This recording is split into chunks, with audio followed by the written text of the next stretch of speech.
Hello dear, आपका इस video के अंदर बहुत बहुत वेलकम है भाई। तो इसके अंदर हम स्टार्ट करने वाले हैं भाई सर्कल, वृत्त।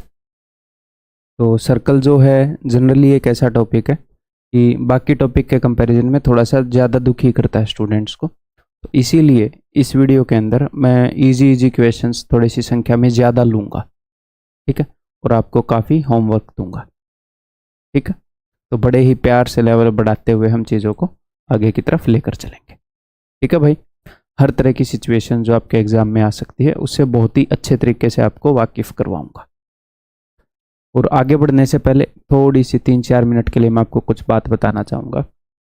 देखो, हमारे पास बहुत ज़्यादा सिलेबस है। तो बहुत ज़्यादा सिलेबस को देखकर अगर मैं सारे सब्जेक्ट्स की बात करूँ, सिर्फ मैथ की नहीं, मैथ में भी बहुत ज़्यादा सिलेबस है। इनफैक्ट मेरे ख्याल जीएस की टक्कर का ही होगा मैथ्स के अंदर सिलेबस। ख़त्म तो जीएस का पहले हो जाता है, बस उसमें वास्ट है, बहुत ज़्यादा मल्टीपल रिवीजन करने पड़ते हैं। बट फिर भी अगर बहुत ज़्यादा सिलेबस है अपने पास, वास्ट सिलेबस है,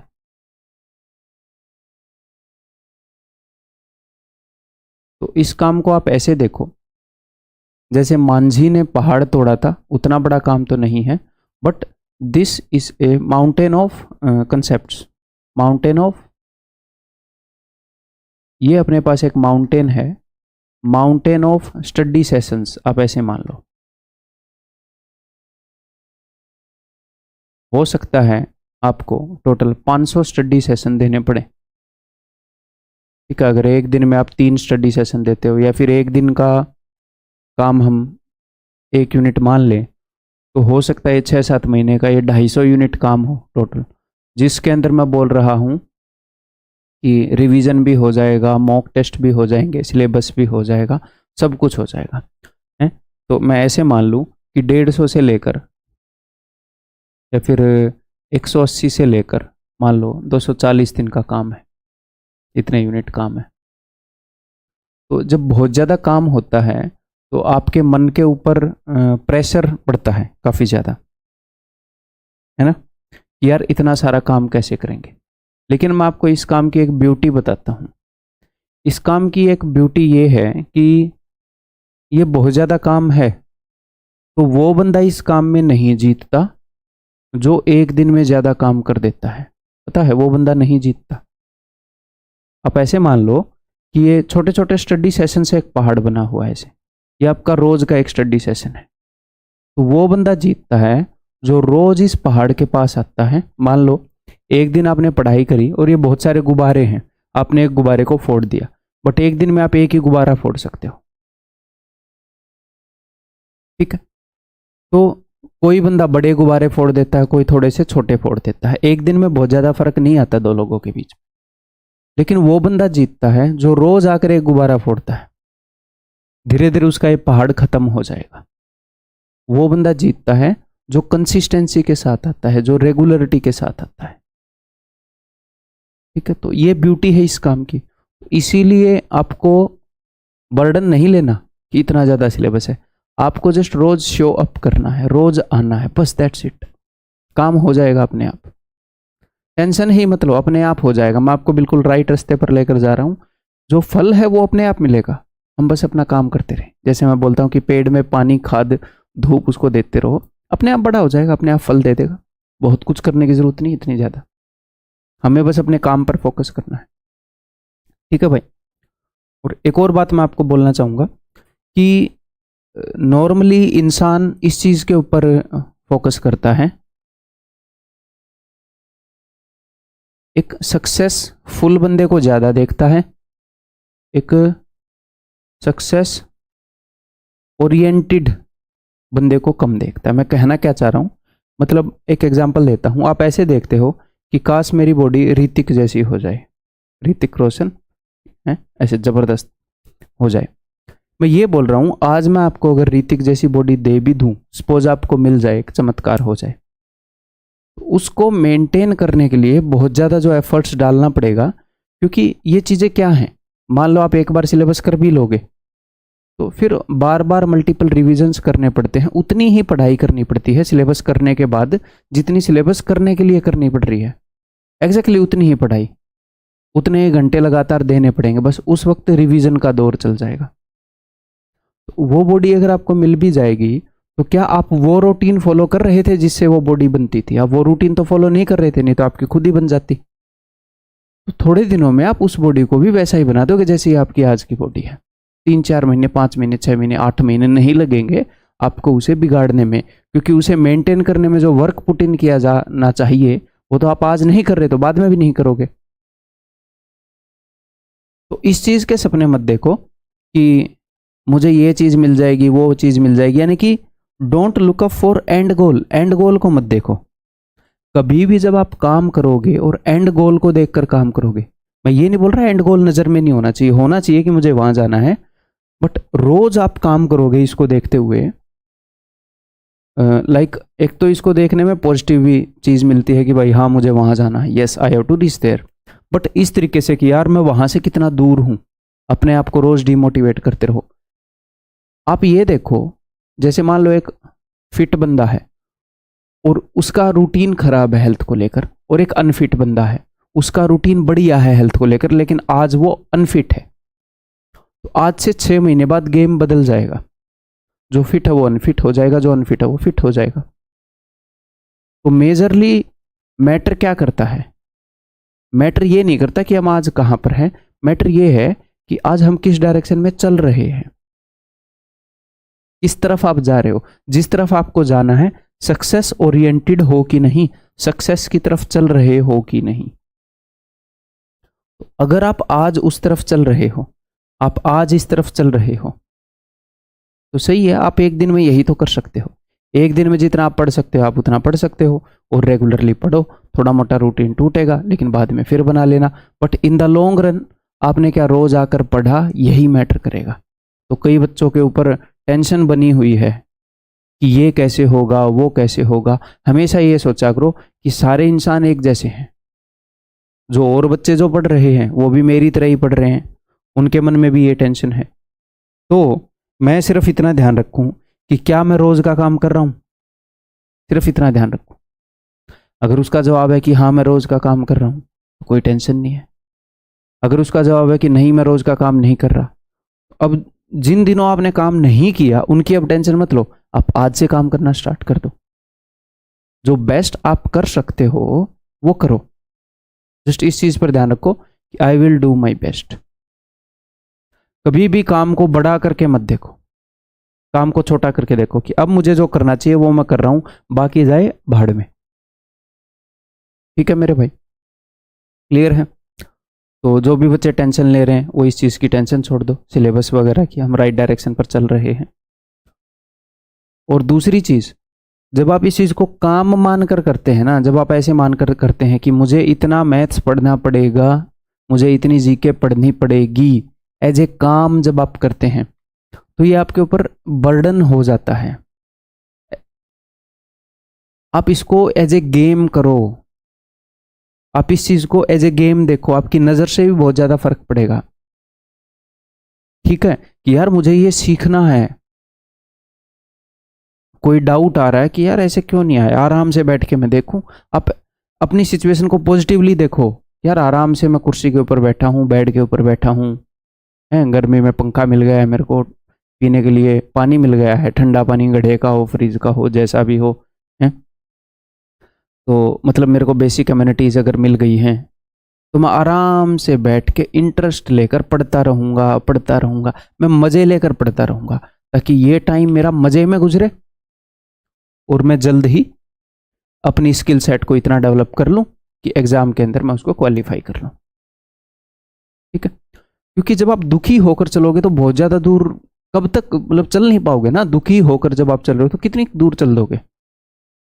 लेकिन एक और बंदा है जो उसी रास्ते पर जा रहा है बट वो खुश होकर चल रहा है, ऑफ कोर्स वो तो ज़्यादा दूर तक चल ही देगा। तो ये कॉम्पिटिटिव एग्जाम है, तो अपने माइंडसेट को कैसा रखना है, अपनी पॉजिटिव चीज़ें देखनी है। और क्या है ये, क्या 4-5 बुक्स हैं, उनको बार बार पढ़ना है, उनके ऊपर अपनी स्किल्स को इम्प्रूव करना है, बार बार करते रहो करते रहो करते रहो। एंड कोई दो राय ही नहीं है, कोई डाउट ही नहीं है कि आपको जॉब नहीं मिलेगी, कोई डाउट नहीं है। ये कोई जादुई चीज़ थोड़ी है। मैंने बहुत बार एग्जाम क्रैक किए, बहुत जॉब्स सिक्योर की। तो क्या कोई तुक्के वाली चीज थी? नहीं, बहुत सारे बंदे थे जिन्होंने उसी प्रूवन वे पर चल के, उसी रास्ते पर चल के उन्होंने भी जॉब सिक्योर की। बहुत सारे स्टूडेंट हैं, तो कोई तुक्के वाली चीज नहीं है। बस ये है कि उस रास्ते पर आप चल पाओगे उतनी दूर, आप कर पाओगे, आप खुश होगे तो कर पाओगे। बर्डन मत लो, बस करते रहो, खुश रहो कि मैं ठीक रास्ते पर हूं, बस। ठीक है, तो चलिए जी स्टार्ट करते हैं हम। ओके, वृत्त, सर्कल। तो प्लेन ज्योमेट्री के अंदर मैंने आपको बताया कि सर्कल एक ऐसी फिगर है, ऐसे पॉइंट से बनी हुई है, मल्टीपल पॉइंट्स का कलेक्शन है जो किसी गिवन एक पॉइंट से इक्वल डिस्टेंस पर है।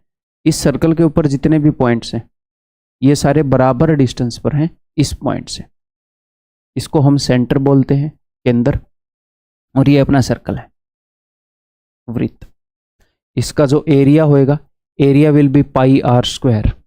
रेडियस है इस सेंटर से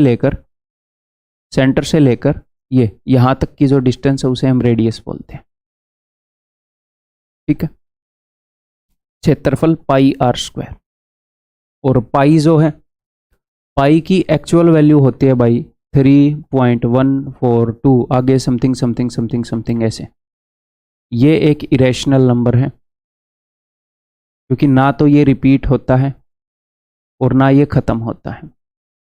और हमने पाई को जो है अप्रोक्सीमेट कर लिया है कि अप्रोक्सीमेटली 22/7 ये बन रहा है। मुझे एक बात बताओ, अगर ये इरेशनल नंबर है तो क्या ये पी बाई क्यू की फॉर्म में लिखा जा सकता है? नहीं लिखा जा सकता, इरेशनल नंबर है।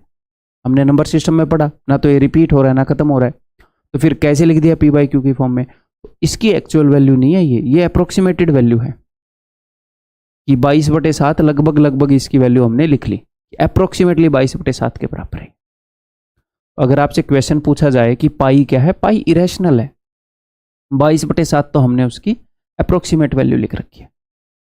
तो हम हमेशा 22/7 यूज करेंगे, ऑलवेज हम 22/7 यूज करेंगे, अनटिल एंड अनलेस वो एग्जाम में स्पेसिफाई ना करे क्वेश्चन में कि ये यूज करो। ठीक है, बाय डिफॉल्ट हम ये यूज करेंगे।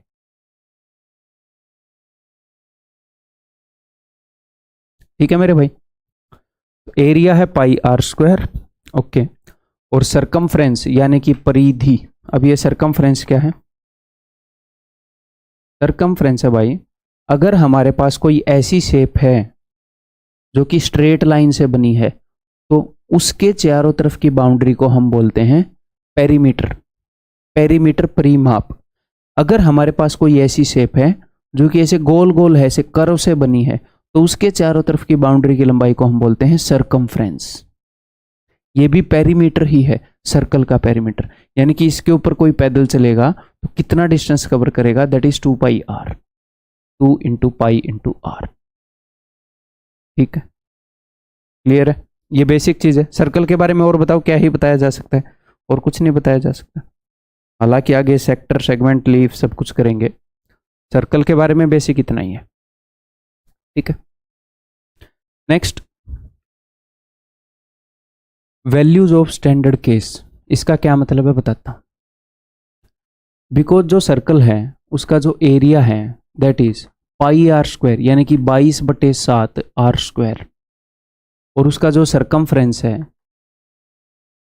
वो है 2πr, तो 2 × 22/7 × r।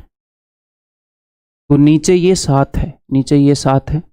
अगर मैं रेडियस की ऐसी वैल्यू लूंगा जो 7 से डिविजिबल नहीं होगी तो आंसर फ्रैक्शन में आएगा। ठीक है, तो उत्तर फ्रैक्शन में भी आ सकता है, बट जो एग्जामिनर है वो बहुत सारे क्वेश्चन ऐसे सेट करता है जिसमें वो r को 7 का मल्टीपल लेता है, 7 का मल्टीपल लेता है। सिर्फ इसी कारण, बिकॉज हमारे फॉर्मूले के अंदर नीचे 7 है, तो जनरली तो बंदा जब क्वेश्चन सेट करता है तो यही चाहता है ना कि आंसर फ्रैक्शन में ना आए। वैसे तो बहुत बार फ्रैक्शन में भी आता है, बट अगर उसको बिना फ्रैक्शन वाला क्वेश्चन सेट करना है तो उसको इसे 7 का मल्टीपल लेना पड़ेगा। ओके जी, तो हम इस चीज़ का फ़ायदा उठाएंगे। हम इस चीज़ का क्या फ़ायदा उठाएंगे? हम ये कर लेते हैं, मैंने एक सर्कल बनाया जिसका रेडियस मैंने ले लिया भाई साहब 7। तो अगर मैं सर्कल का रेडियस 7 ले लेता हूं ना, अगर मैं सर्कल का रेडियस 7 ले लेता हूं तो इसका सरकमफ्रेंस आता है, सरकमफ्रेंस मान लेते हैं 2πr की वैल्यू रख के देखो एक बार। 2 इंटू 22/7 इंटू 7, 7 से 7 कट जाएगा, 22 इंटू 2, तो इसका सरकमफ्रेंस 44 आता है। और इसका एरिया आता है, रख के देखो एक बार, 22/7 इंटू में 7 इंटू 7, एक 7 से एक 7 कट जाएगा, 22 7 154, 154। अब बहुत बार ऐसा होता है कि एग्जामिनर क्या करेगा, इस 7 का मल्टीपल लेगा रेडियस। अगर उसने आपको रेडियस जो है 14 बता दिया, अगर उसने रेडियस 14 बता दिया तो 7 का कितने गुना बता दिया, उसने 7 का 2 गुना बता दिया। आपको सिर्फ ये केस याद रखना है, ये केस आपको, ये वाला केस जो है ये याद रखना है, ठीक है। अगर सर्कल का रेडियस 7 है तो उसका सरकमफ्रेंस कितना है 44, उसका एरिया कितना है 154। अगर सर्कल का एरिया 154 है तो रेडियस कितना है 7, सरकमफ्रेंस कितना है 44। अगर मैं आपको ये बता दूं area of a circle is 154, तो आपको सीधा आप ये लिख सकते हो एग्जाम में, रेडियस इज इक्वल टू 7, ठीक है। हमें कैलकुलेट करने की जरूरत नहीं होनी चाहिए। और इस वैल्यू से बहुत सारी हमें मदद मिलेगी, कैसे, क्योंकि वो 7 के मल्टीपल देता है, बहुत सारे क्वेश्चन में देता है। तो अगर उसने आपको ये बताया कि radius of a circle is 14 है और हमें उसका सरकमफ्रेंस निकालने की जरूरत पड़ी किन्हीं कंडीशंस में, तो मैं ये बोल सकता हूं अगर रेडियस डबल है 7 से तो सरकमफ्रेंस भी डबल है, खत्म बात। आप डायरेक्टली उसका सरकमफ्रेंस 44 इंटू 2 लिख सकते हो, ठीक है। रेडियस एक वन डायमेंशनल चीज है, सरकमफ्रेंस भी एक वन डायमेंशनल चीज है, तो रेडियस जितने गुना होगा सरकमफ्रेंस उतने गुना होगा। एरिया एक 2 डायमेंशनल चीज है भैया, तो एरिया उसका स्क्वायर गुना होगा, तो एरिया हो जाएगा मेरे भाई 154 इंटू 2 का स्क्वायर, 4 गुना। अगर मैं आपको ये बता रहा हूं एक सर्कल का रेडियस 14 है और एरिया अगर आपको निकालना पड़े तो आप ये बोलोगे कि यार 7 के कंपैरिजन में 2 गुना है रेडियस, एरिया 2 का स्क्वायर 4 गुना हो जाएगा 7 वाले केस के कंपैरिजन में, ठीक है। अगर मैं यहां पर ये बोल दूं कि भैया इसका जो सरकमफ्रेंस है वो 44 इंटू 3 है,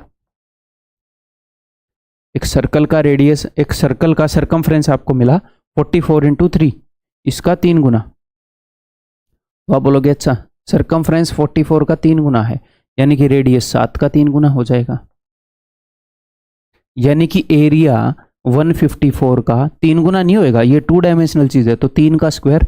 अगर 1 डायमेंशनल चीज कुछ गुना हो रही है तो एरिया उसका स्क्वायर गुना, एरिया 154 का 9 गुना हो जाएगा। यानी कि मैं ये बोल सकता हूं अगर किसी सर्कल का रेडियस 7 इंटू ए है, दिख रहा है ये, अगर रेडियस 7 इंटू ए है तो सरकमफ्रेंस 44 इंटू ए होएगा और एरिया जो है वो 154 इंटू ए स्क्वायर होएगा, ठीक है।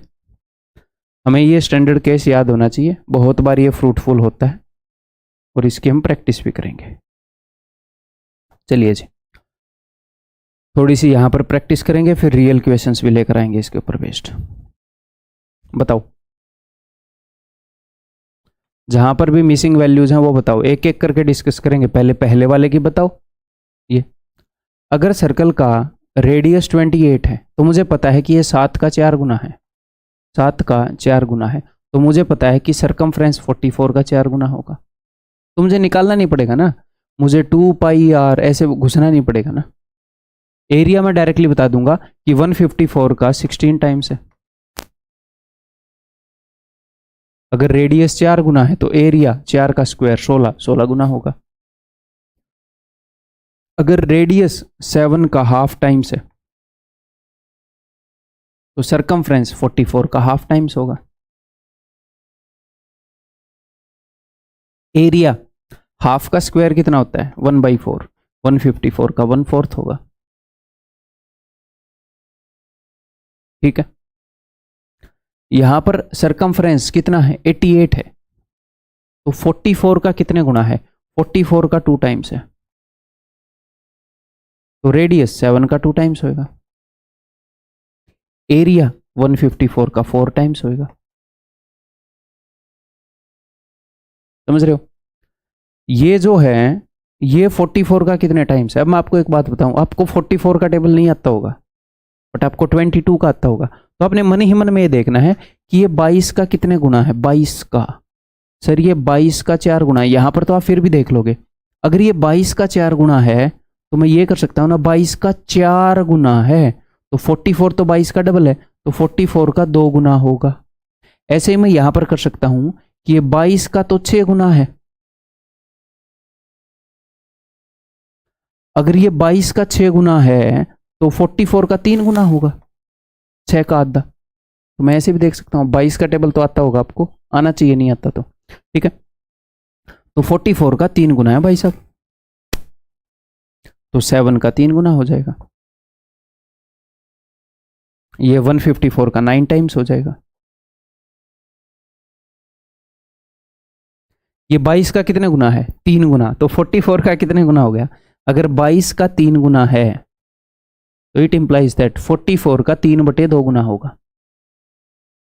22 का जितने भी गुना है 44 का, 22 का जितने भी टाइम्स है 44 का उसका हाफ टाइम्स होगा। तो रेडियस 7 का 3/2 टाइम्स होगा। एरिया 154 का कितने गुना होगा? 3/2 टाइम्स है, तो इसका स्क्वायर 9/4 टाइम्स होगा। तो हम इसको ऐसे यूज करेंगे। ठीक है भाई, क्लियर है? आगे बढ़ जाऊं। अब क्वेश्चन स्टार्ट करेंगे जो सिर्फ इस नॉलेज के बेस पर हम आंसर कर सकते हैं। एक तो सर्कल का एरिया और सरकमफ्रेंस कैसे निकालते हैं, और स्टैंडर्ड केस की वैल्यूज। बस इजी क्वेश्चंस करेंगे, फिर धीरे धीरे हर टाइप के क्वेश्चन इंट्रोड्यूस करूंगा। बताओ।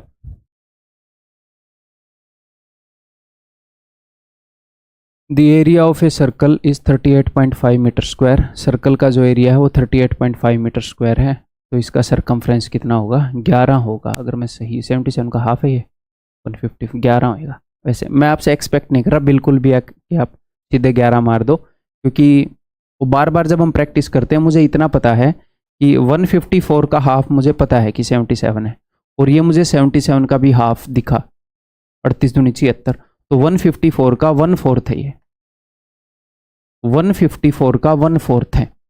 अगर एरिया 1/4 है तो सरकमफ्रेंस हाफ होएगा। अच्छा मैंने 11 है, देखो मैंने भी गलती कर दी, तो सरकमफ्रेंस मैंने 1/4 ही कर दिया भाई, सरकमफ्रेंस हाफ होएगा, 22 होएगा। देखो जल्दबाजी में ऐसे मामला बिगड़ जाता है। ठीक, तो यहां पर ऐसे कर सकते थे, बट हम बिल्कुल बेसिक प्रैक्टिस कर रहे हैं यहाँ पे, तो बिल्कुल बेसिक से करते हैं। उसने हमें एरिया बताया है, एरिया होता है जी पाई आर स्क्वायर, तो pi are square is equal to, अब इसको मैं लिखना चाहूंगा, 38 का डबल होता है 76, तो 76 में एक और जोड़ दो, 77/2 लिख सकते हो आप इसको। ठीक है, तो 77/2 लिख दिया मैंने इसको। 11 दूनी 22, 11 7 77। It implies that r is equal to, अब देखो आर स्क्वायर की वैल्यू है यहां पर, ये 7 ऊपर जाएगा तो 2 7 हो जाएंगे, तो उनमें से मैंने एक 7 रख लिया। यहां पर 2 2 हो जाएंगे, मैं स्क्वायर रूट निकाल रहा हूं तो उनमें से एक 2 रख लिया। आर की वैल्यू 7/2 है, तो यहां पर आप बोल सकते हो कि जो सरकमफ्रेंस है, जो परिधि है, वो हो जाएगी 44 की हाफ। अगर रेडियस 7 होता है तो वो 44 होती है, 7/2 है तो 44 की हाफ, यानी कि 22। ये नहीं है कि हम हर एक क्वेश्चन में 7 का मल्टीपल देखेंगे। अब रेडियस मान लो 18 है तो हम 7 का मल्टीपल क्यों देखेंगे? देख सकते हैं, वहां पर भी कुछ ना कुछ गुना तो है, बट क्यों देखेंगे, है ना? तो जहां पर देख सकते हैं वहां पर देखेंगे, क्योंकि वो 7 के मल्टीपल दे रहा है, उसकी भी मजबूरी है बेचारे की, 22/7 वैल्यू जो यूज कर रहा है। ठीक है, आगे बढ़ जाए। बताओ। The diameter of A toy wheel is 44 centimetre. What is the distance travelled by it in 15 revolutions. अगर ये 15 चक्कर लगाएगा तो कितना डिस्टेंस ट्रेवल करेगा? तो एक बार एक बेसिक सी बात बता देता हूं। मान लो अपने पास एक टायर है, मैंने इसके यहां पर एक निशान लगा दिया ऐसे, अब ये ऐसे घूम रहा है, तो ये यहाँ पर ऐसे जाएगा, ठीक है, घूमेगा। तो इमेजिन करो ये ऐसे घूम रहा है ऐसे, जब दोबारा ये निशान इस धरती के कांटेक्ट में आएगा ऐसे जहां पर भी है, तब तक ये टायर जो है ये पता है कितना डिस्टेंस ट्रेवल कर चुका होगा?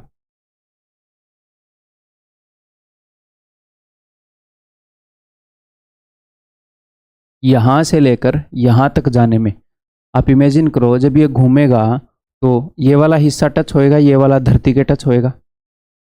ऐसे ये घूमेगा तो ये वाला हिस्सा धरती के टच होएगा, जमीन के। तो ऐसे ये घूम रहा है तो ये निशान ऐसे ऊपर जाएगा, बीच में एक ऐसी भी पोजीशन आएगी जब ये निशान जो है ये ऊपर होएगा।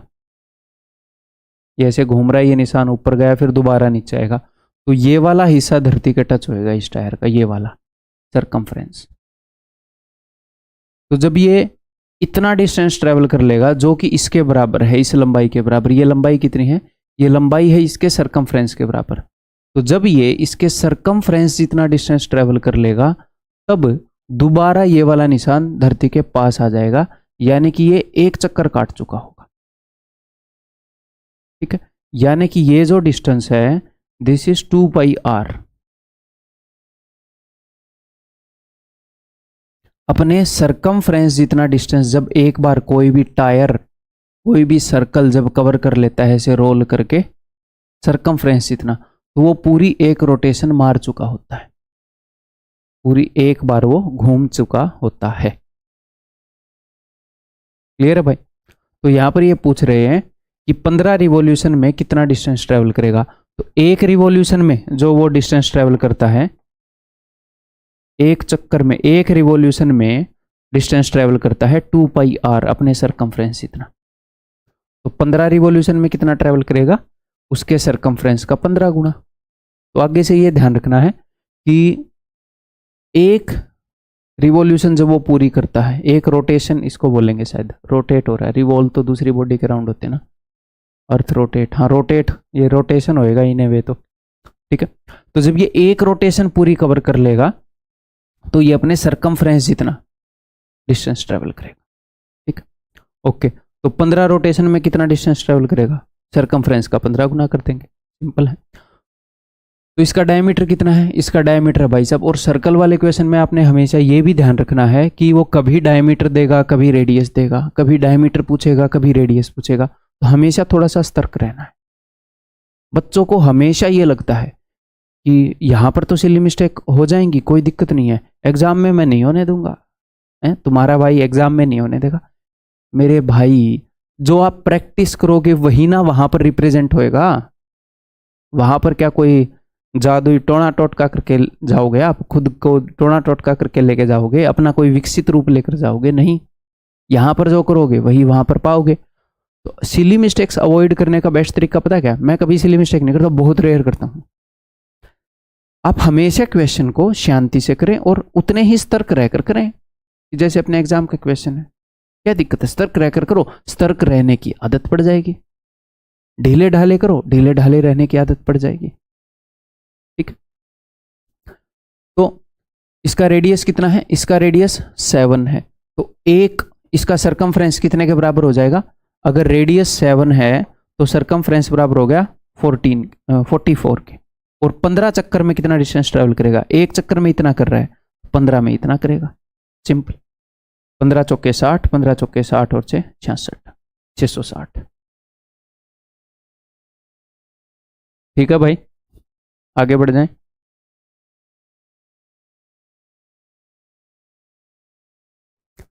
The radius of a circular wheel is 21 centimeter, ठीक है जी।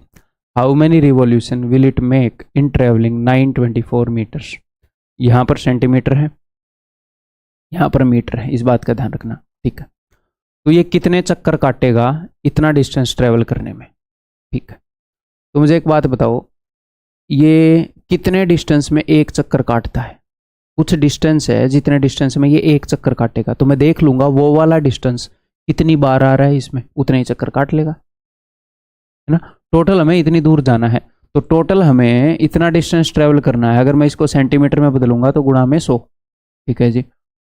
इतने डिस्टेंस में कितने चक्कर काटेगा, तो एक चक्कर कितने डिस्टेंस में काट लेता है, तो एक चक्कर काटने के लिए इसको उतना डिस्टेंस ट्रेवल करना पड़ता है जितना इसका सरकमफ्रेंस है। तो इसका सरकमफ्रेंस कितना है, इसका रेडियस है 21, तो 7 का 3 गुना है, तो 7 रेडियस 7 वाले का सरकमफ्रेंस होता है 44, इसका हो जाएगा 44 इंटू 3, ये इसका सरकमफ्रेंस है। एक चक्कर काटने के लिए इतने डिस्टेंस में एक चक्कर काट लेगा ये। इतने डिस्टेंस में ये वाला कितनी बार आता है मैं ये देखना चाह रहा हूं, उतने ही चक्कर काटेगा। बात समझ में आ गई। टोटल डिस्टेंस कितना है बटे में distance in which 1 revolution take place. Revolution या रोटेशन यहां पर तो आप समझ ही गए, ठीक है। एक रिवॉल्यूशन कितने डिस्टेंस में हो रही है, वो डिस्टेंस कितनी बार आ रहा है, इसमें उतने ही चक्कर लग जाएंगे। चलिए जी करते हैं फिर। तो भाई 11 से काटना इजी लगता है हमें, 11 चौके, तो 11 अट्ठे 11 चौके 4 तिये 12, 12 साते 84, तो टोटल 700 चक्कर काट देगा। ठीक है भाई, क्लियर है।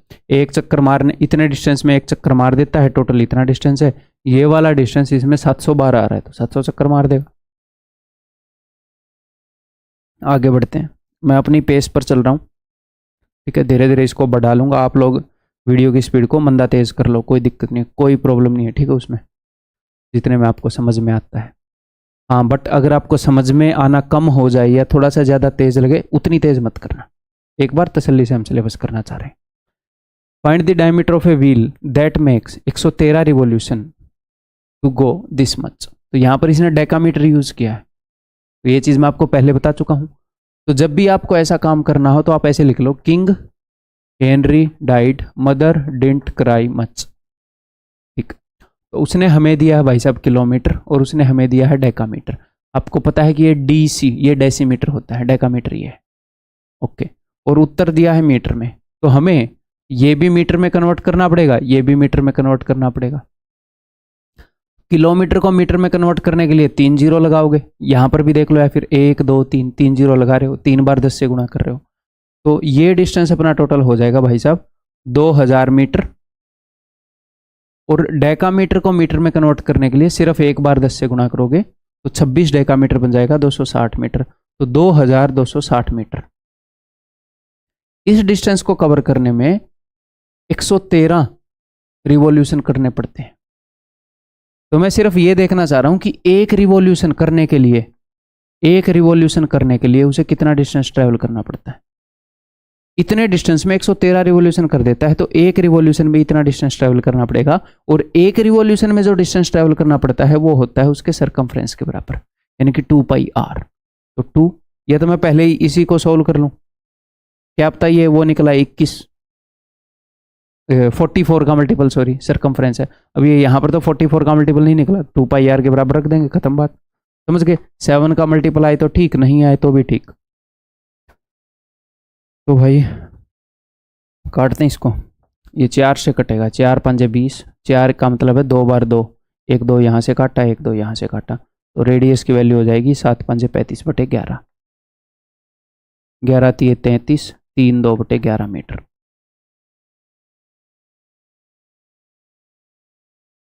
आगे बढ़ूं,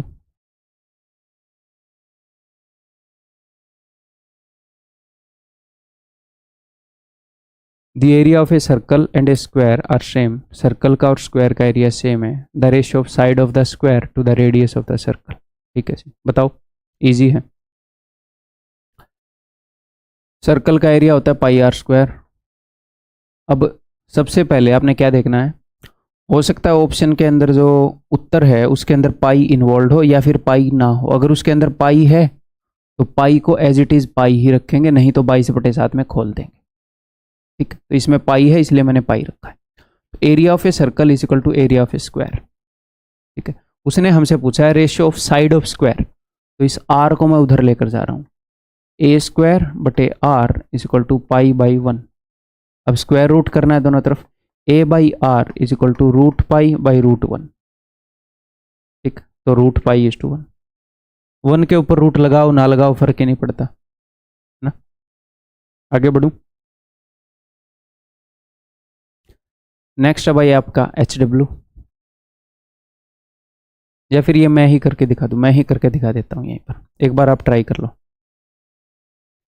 ए wire bent in the form of a circle of diameter 42, तो सर्कल का डायमीटर 42 है, तो रेडियस कितना है भैया, तो रेडियस है भाई साहब 21, यानी कि 7 का 3 गुना।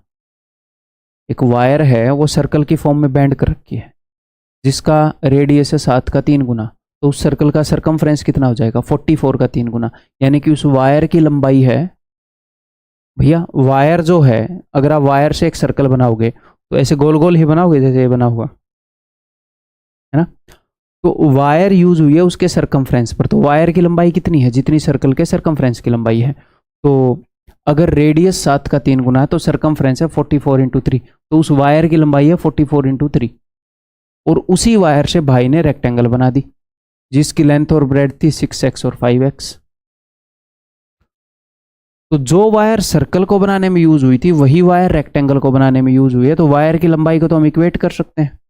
हाँ जी, तो उस रेक्टेंगल का पेरीमीटर कितना है, रेक्टेंगल का पेरीमीटर और सर्कल का सरकमफ्रेंस बराबर होंगे, तो रेक्टेंगल का पेरीमीटर है 6 और 5 11 का डबल 22x। एग्जाम में हम डायरेक्टली ये लिखेंगे और कुछ नहीं लिखेंगे। तो 22 दूनी 44, x इज इक्वल टू 3 दूनी 6, then the area of the rectangle, तो भैया एरिया क्या हो जाएगा 6 5 30x स्क्वायर, एरिया है 30x स्क्वायर, x की वैल्यू पुट कर दो, 6 6 36 थी 108 के आगे 0, दैट इज ऑप्शन बी। ठीक है, क्लियर है, आगे बढ़ जाऊं।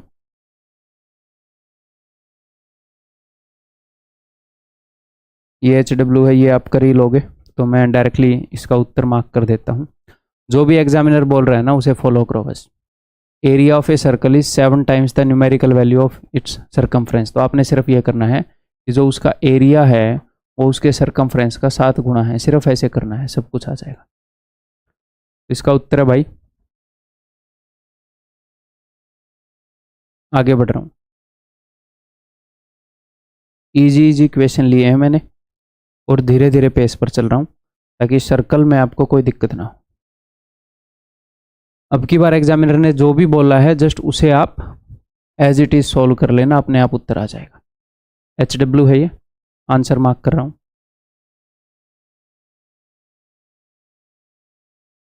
आगे बढ़ते हैं, ये बताओ। The area of a circle is increase by 22 centimetre, circle का जो एरिया है वो 22 सेंटीमीटर बढ़ गया अगर इसका रेडियस 1 सेंटीमीटर बढ़ गया, यानी कि पहले इसका रेडियस था r, अब इसका रेडियस है r+1। ऐसा करने से इसका एरिया 22 सेंटीमीटर बढ़ गया। ठीक है जी, अब इसका एरिया है पाई r+1 स्क्वायर, पहले इसका एरिया था पाई r स्क्वायर, इसकी वैल्यू है जी 22। ठीक है, the original radius of the circle is what, अभी बता देते हैं। देखो इन दोनों के अंदर पाई कॉमन आएगा, तो वो मैंने कॉमन लिख लिया बाहर। ब्रैकेट के अंदर क्या आएगा, ब्रैकेट के अंदर आएगा a square minus B square. अब a square minus B square क्या होता है, a plus B into A minus B, वही मैं यहां पर लगा रहा हूं, मैं मन ही मन में देख रहा हूं a square minus B square, तो a plus B, r+1 plus में r यानी कि 2r+1, और इन दोनों का डिफरेंस a माइनस बी, मुझे पता है ये एक बड़ा है तो इनका डिफरेंस तो एक ही है, is equal to 22।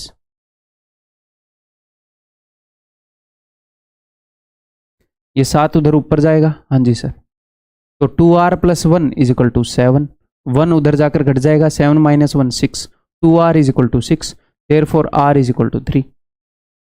Original radius of the circle is 3। ठीक है भाई, आगे बढ़े।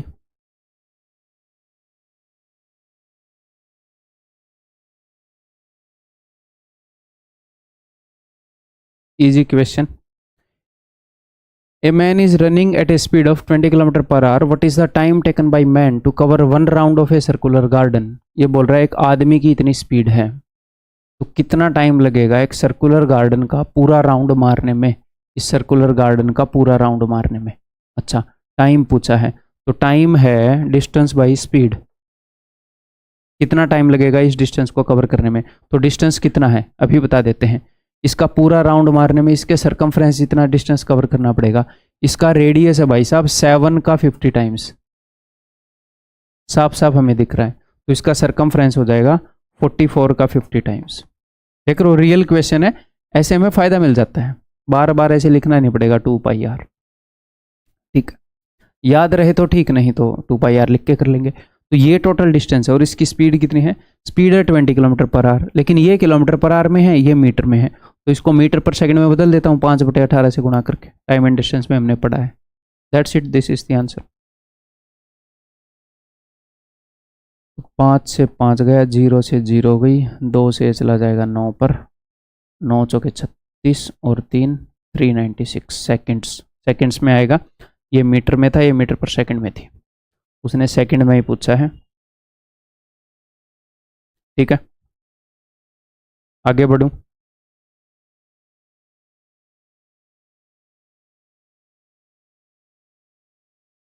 बताओ,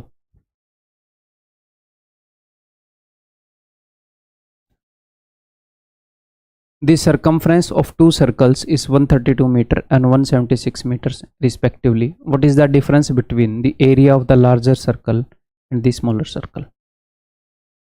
मजा आएगा करने को। हम इसको बिल्कुल बेसिक तरीके से कर सकते हैं कि 2πr इज इक्वल टू 132। यहाँ से क्या मुझे r मिल जाएगा, जी हाँ मिल जाएगा। 2πr बड़े वाले सर्कल का रेडियस ये है, इज इक्वल टू 176। यहाँ से मुझे ये भी मिल जाएगा, बट हमें इतने की ज़रूरत नहीं है। देखो, मुझे इतना पता है कि ये जो है ये 22 का 6 गुना है। मेरे मन में क्या आया, ये 22 का 6 गुना है, तो मुझे ये पता लग गया कि ये 44 का फिर 3 गुना होगा। ठीक है, तो अगर इस सर्कल का सरकमफ्रेंस 44 का 3 गुना है तो इसका एरिया हो जाएगा फिर 154 का 9 टाइम्स 3 का स्क्वायर। और जो ये वाला सर्कल है, ये मन ही मन में, ये चीज़ हम मन ही मन में सोच रहे हैं कि 22 8 176। अब 22 का पढ़ा आपको आना चाहिए।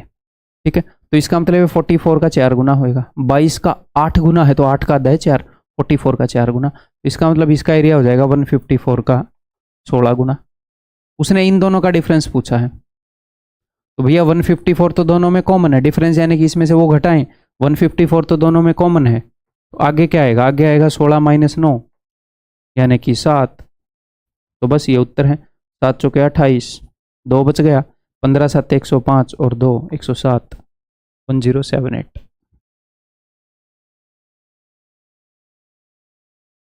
ठीक है, क्लियर है, कहानी समझ में आ गई। इसमें से बहुत सारा काम ऐसा है जो हमारे दिमाग में होएगा। आगे बढ़ जाऊं, मैं धीरे धीरे आपकी अंडरस्टैंडिंग बना रहा हूं।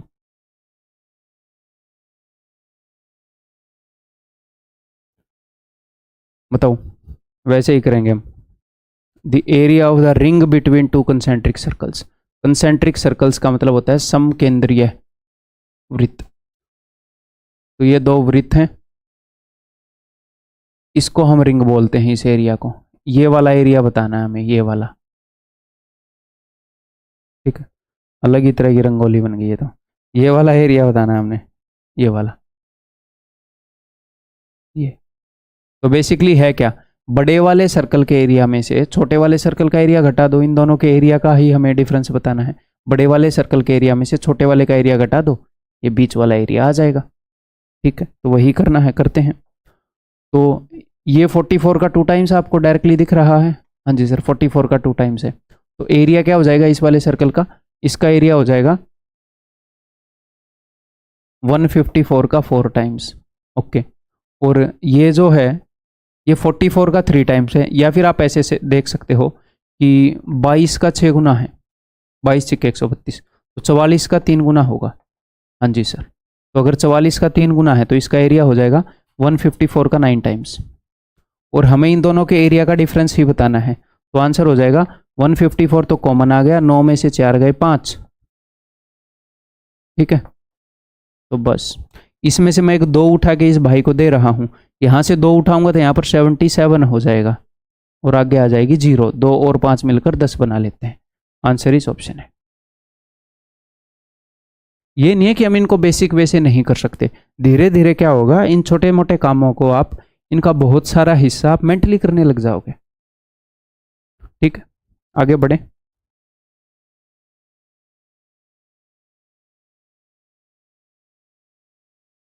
बताओ, देखो ये आया हुआ क्वेश्चन है एक, इसमें हम यूज करेंगे अपनी वही 7 के मल्टीपल वाली टेक्निक।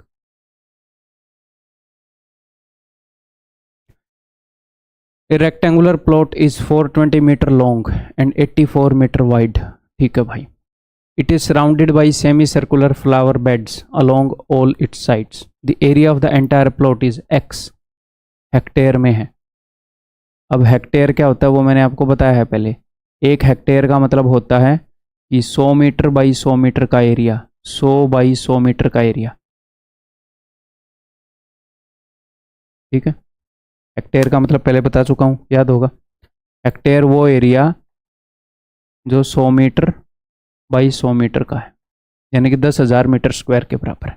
ओके, तो area of the entire plot in hectare is this, the value of x. तो यानी कि हमें पूरे प्लॉट का एरिया बताना है, एक्स की वैल्यू बतानी है। एक्स क्या है, पूरे प्लॉट का एरिया, हमें पूरे प्लॉट का एरिया बताना है, वो भी हेक्टेयर्स में बता देंगे भाई। ओके, ए रेक्टेंगुलर प्लॉट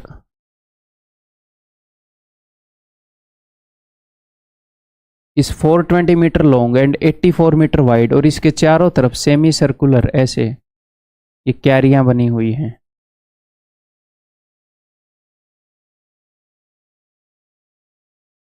ठीक है, तो इस पूरे प्लॉट का एरिया बताना है।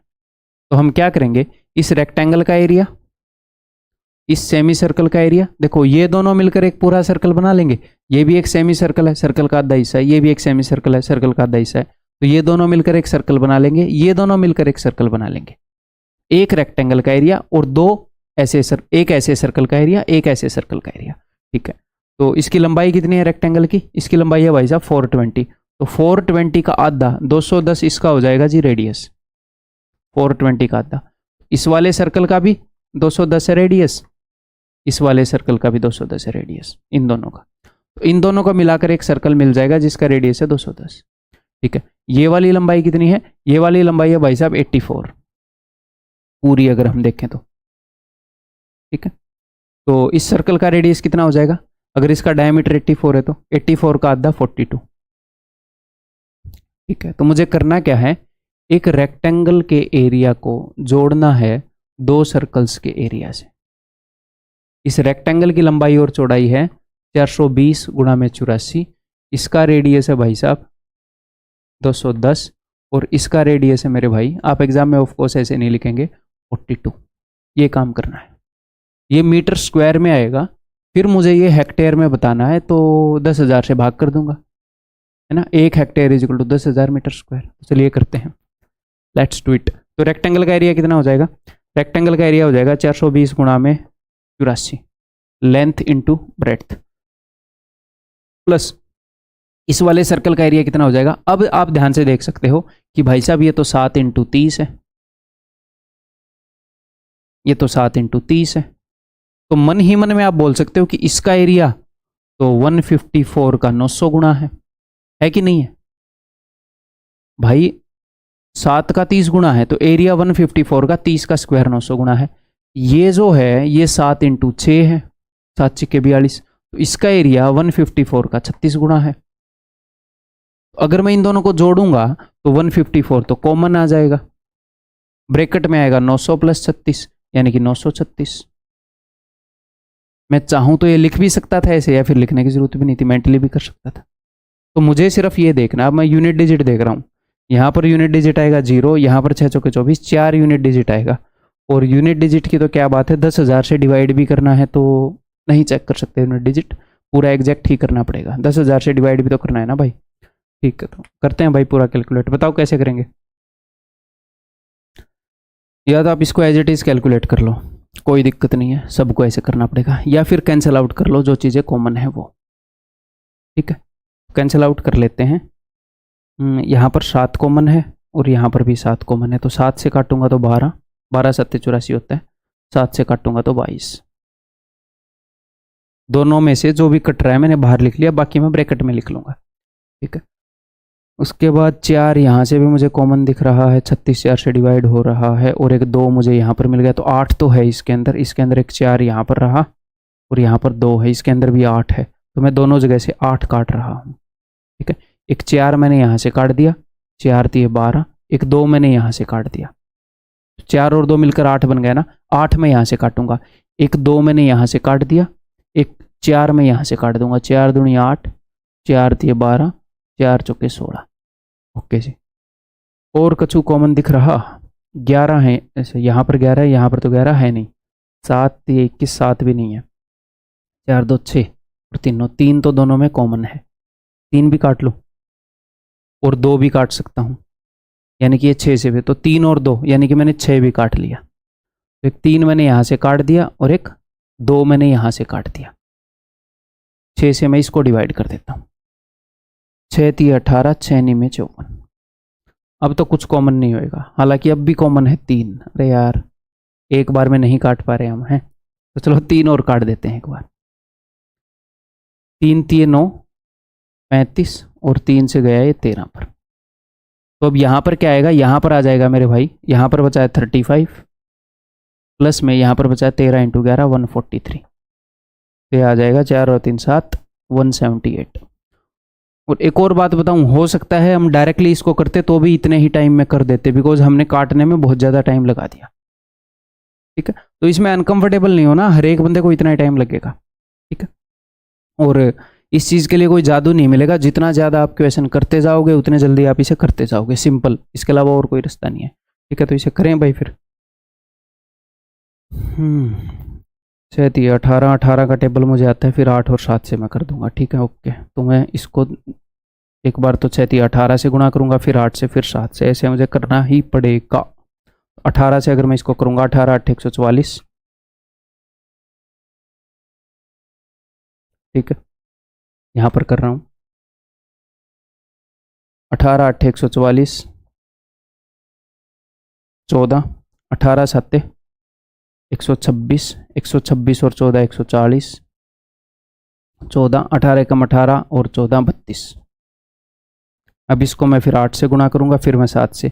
मैं बाद में 18 से गुणा क्यों नहीं करता, मैं पहले बड़े नंबर से गुणा करता हूं, ताकि छोटे से नंबर को 18 से गुणा करके काम चल गया। अगर मैं इनको पहले गुणा कर देता तो 18 से मुझे बड़ा नंबर गुणा करना पड़ता, तो जो डिफिकल्ट टेबल है ना उससे मैं पहले गुणा कर देता हूँ, ठीक है। तो मैं 8 से गुणा कर दूंगा, 8 चौके 32, 8 दूनी 16, 8 3 24 और 1 25। अब मैं 7 से गुणा कर दूंगा, है तो 7 दूनी 14, 1 7 3 21 और 4 25, 7 6 42 और 2 44, 7 5 35 और 4 39, 3 7 दूनी 14 और 3 17। गलत तो नहीं कर दिया भाई, 4 के बाद मैं पॉइंट लगा दूंगा, 10,000 मीटर स्क्वायर है तो 4 के बाद पॉइंट लगाऊंगा तो 17.9, आंसर इज ऑप्शन सी, ठीक है। क्लियर है, समझ में आ गई बात। तो क्या सर ये एक्चुअल में ऐसे क्वेश्चन आते हैं क्या सर इस क्वेश्चन में टाइम लगेगा। क्या ये क्वेश्चन ऐसा था कि भाई कंसेप्चुअली किसी को नहीं आएगा, किसको नहीं आएगा, सबको आएगा ये, इसमें क्या ही डिफिकल्ट है, सबको पता लगेगा। रेक्टेंगल के एरिया में 2 सर्कल का एरिया जोड़ दो। बट उसके बाद भी कई बच्चे क्या करेंगे, इसको इतना जल्दी करने की कोशिश करेंगे कि एक बार वो गलती करेंगे, फिर दोबारा फिर वो गलती करेंगे, फिर वो हड़बड़ा जाएंगे, अब तो इस क्वेश्चन के ऊपर 2 मिनट दे दी, फिर वो इसको छोड़ेंगे भी नहीं, फिर वो तिबारा गलती करेंगे, ऐसे करते हैं। अगर आपको लग रहा है कोई ऐसी चीज है जो टाइम लेगी, तो भाई साहब वो सबके लिए लेगी। प्लीज बी एट ईज, शांत रहो, आराम से, एक बार में कर दोगे तो आप विजेता हो। आप 90% लोगों से आगे निकल गए, उस एक क्वेश्चन ने आपको पीछे नहीं करा। अगर ऐसा क्वेश्चन आएगा ना तो मैं ये नहीं सोचता यार कैलकुलेशन करनी पड़ेगी, मैं ये सोचता हूँ कि यहाँ पे भीड़ की भीड़ मेरे से पीछे रह जाएगी, मैं शांति से करूंगा, एक बार में टिक करके आगे बढ़ जाऊंगा। तो ये तो खुश होने का क्वेश्चन है, ना कि दुखी होने का, समझ गए। आगे बढ़ूं तो भाई हमेशा ऐसे 7 के मल्टीपल तो आएंगे नहीं, तो एक और क्वेश्चन मैंने आपको दे दिया ऐसा ही, ठीक है, जैसे इसमें हमें कैलकुलेशन करनी पड़ेगी, तो शांति से बैठ के कैलकुलेशन करो अभी ये कैलकुलेशन। जब ये कैलकुलेशन करोगे तो इसकी प्रैक्टिस होएगी। बच्चे कई बार ये सोचते हैं इसे तो मैं कर ही लूंगा और इस कैलकुलेशन को छोड़ देते हैं। बताओ ईमानदारी से बताओ, छोड़ते हो कि नहीं? छोड़ देते हैं कि अरे कर ही लेंगे, इसमें क्या है।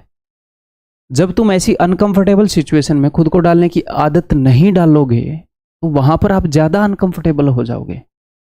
जब भी मौका मिलता है कैलकुलेशन करने का, कर दो। ठीक है, तो इसे करो अभी। और पाई को 3.14 लेना है, लो उसे। इसका उत्तर बता रहा हूं मैं।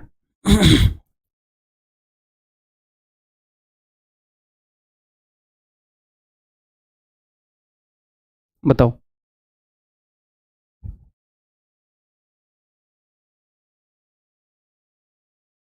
The length of a rectangle is 3/5 of the radius of a circle. बहुत ही इजी क्वेश्चन है भाई ये।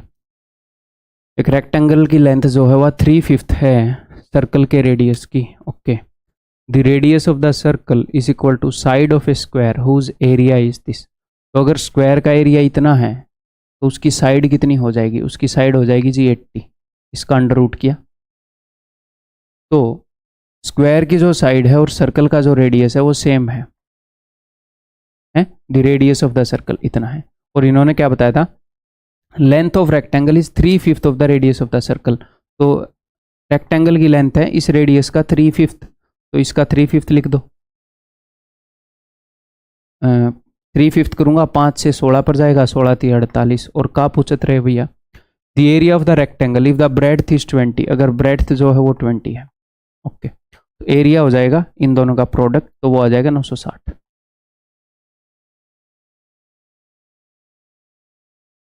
ठीक है, आगे बढ़े।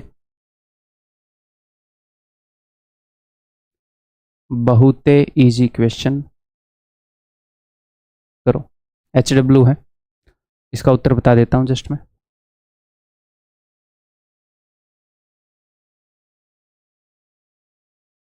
बताओ। Find the circumference of a circle whose diameter is 12 inches. जिसका डायमीटर 12 इंचेस है।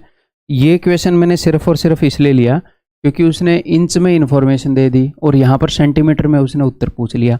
यानी कि इंच टू सेंटीमीटर का कन्वर्जन आज तक उसने इतिहास में सिर्फ एक बार पूछा है। इसी क्वेश्चन में पूछा, इससे पहले कभी नहीं पूछा इंच टू सेंटीमीटर। अदरवाइज वो किंग हेनरी डाइड वाले में सब कुछ आ जाता है अपना। तो ठीक है, तो याद करवाऊं मैं आपको? आ जाओ। देखो, आपने वो स्केल देखा है स्कूल के अंदर छोटा सा जो होता है? एक तो बड़े वाला स्केल होता है, 1 फुट वाला स्केल, बड़ा स्केल लेकर आते हैं। स्टील का भी आता है, लकड़ी का भी आता है, जो है प्लास्टिक का भी आता है। लेकिन उससे छोटा स्केल 15 सेंटीमीटर वाला जो सबके पास है, तो उस स्केल में यहां से लेकर यहां तक पूरे 15 सेंटीमीटर होते हैं। और दूसरी तरफ यहां से लेकर यहां तक पूरे 6 इंच होते हैं। अगर आप ध्यान से देखोगे तो ये जो 15 सेंटीमीटर वाला इलाका है ना, ये थोड़ा सा छोटा होता है। देख लेना स्केल को ध्यान से, इससे हल्का सा छोटा। उसने एक्चुअल में स्केल पता है क्यों बनाया गया है? एक्चुअल में स्केल बनाया गया है आधे फुट का स्केल, 6 इंच का स्केल। 1 फुट के अंदर 12 इंच होते हैं, तो एक तो 1 फुट का स्केल आता है 12 इंच का, एक आता है आधे फुट का स्केल 6 इंच का। तो 6 इंच के अंदर 15 सेंटीमीटर पूरे पूरे नहीं आते, बट 16 भी नहीं आते। 15 थोड़े से छोटे रह जाते हैं, 16 थोड़े से ज्यादा हो जाते हैं, बट लगभग लगभग बराबर सा है। तो आप एक तो ये बोल सकते हो कि 6 inch is equal to 15 centimetre. अगर अप्रोक्सीमेट करना है तो 1 इंच इज इक्वल टू 15/6 यानी कि 2.5 सेंटीमीटर, यानी कि 2.5 सेंटीमीटर। ठीक है, लेकिन एक्चुअल में देखा जाए तो इंच में ये अप्रोक्स वैल्यू है। ये मैंने आपको बताया है कि अप्रोक्स कैसे करना है, कभी भूल जाओ तो। ठीक है, लेकिन रियल में 1 इंच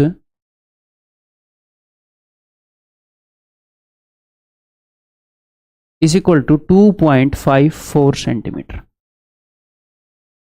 जब भी मैं कभी याद करता हूं तो मुझे भी एक बार अप्रोक्सीमेट याद करता हूं। ये रियल है, ये अप्रोक्स नहीं है, ये रियल है। तो मुझे पता है कि अप्रोक्सीमेटली तो 2.5 सेंटीमीटर होते हैं 1 इंच में।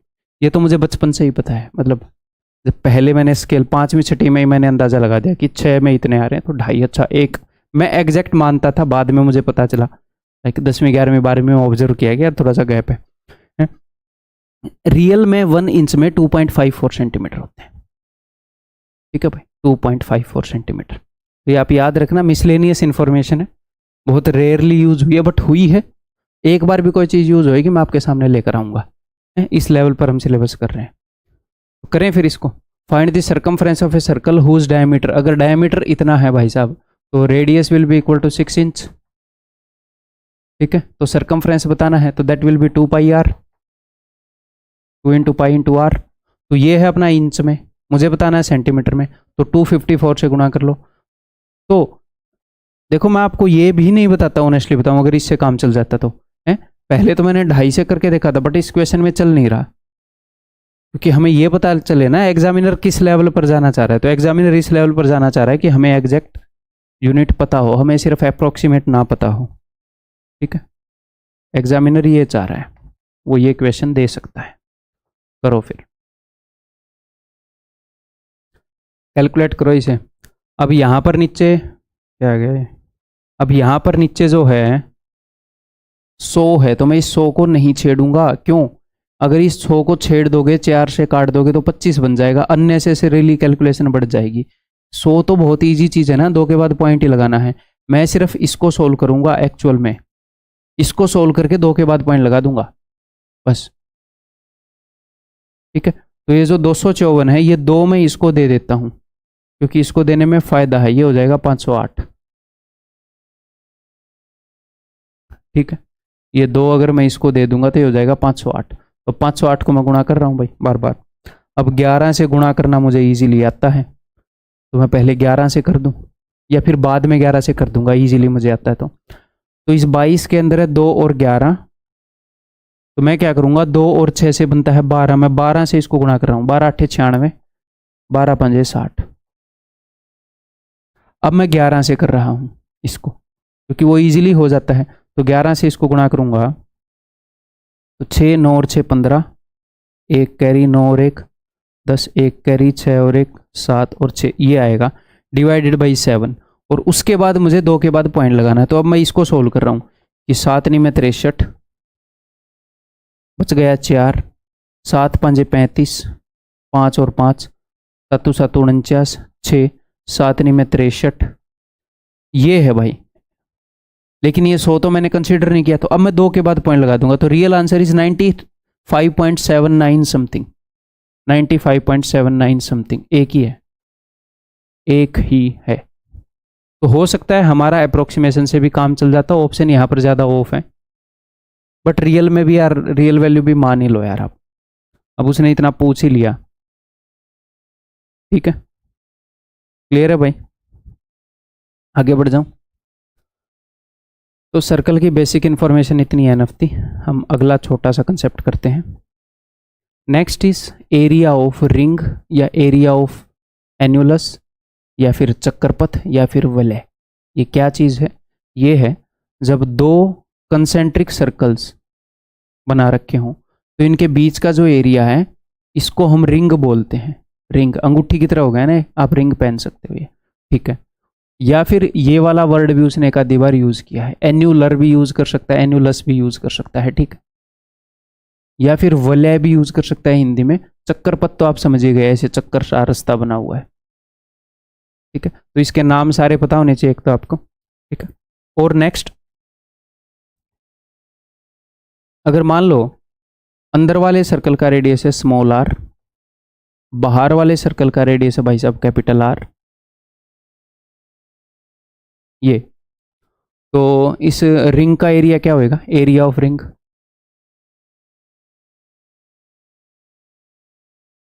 बाहर वाले सर्कल का एरिया यानी कि pi are square minus pi are square. ठीक है, मैं इन दोनों में से पाई कॉमन ले लूंगा, pi are square minus R square. हाँ जी सर, तो A square minus B square को मैं कैसे लिख सकता हूँ? R plus R into are minus R. तो आपको ये सब याद होना चाहिए, बहुत ही बेसिक सी चीज़ है यार, बाहर वाले सर्कल के एरिया में से अंदर वाले सर्कल का एरिया घटाना है, तो ये भी याद होना चाहिए, pi R plus R into are minus R, ये दोनों फॉर्म याद होनी चाहिए ना। कैसे आया वो भी एक बेसिक सी बात है। तो मैक्सिमम टाइम मैंने देखा कि ये वाली फॉर्म जब हम यूज़ करते हैं ना तो क्वेश्चन ईजिली हो जाते हैं, तो ध्यान रखना इसे, pi R plus R into are minus R. ठीक है, आगे बढ़ जाऊं, ये लो, take this.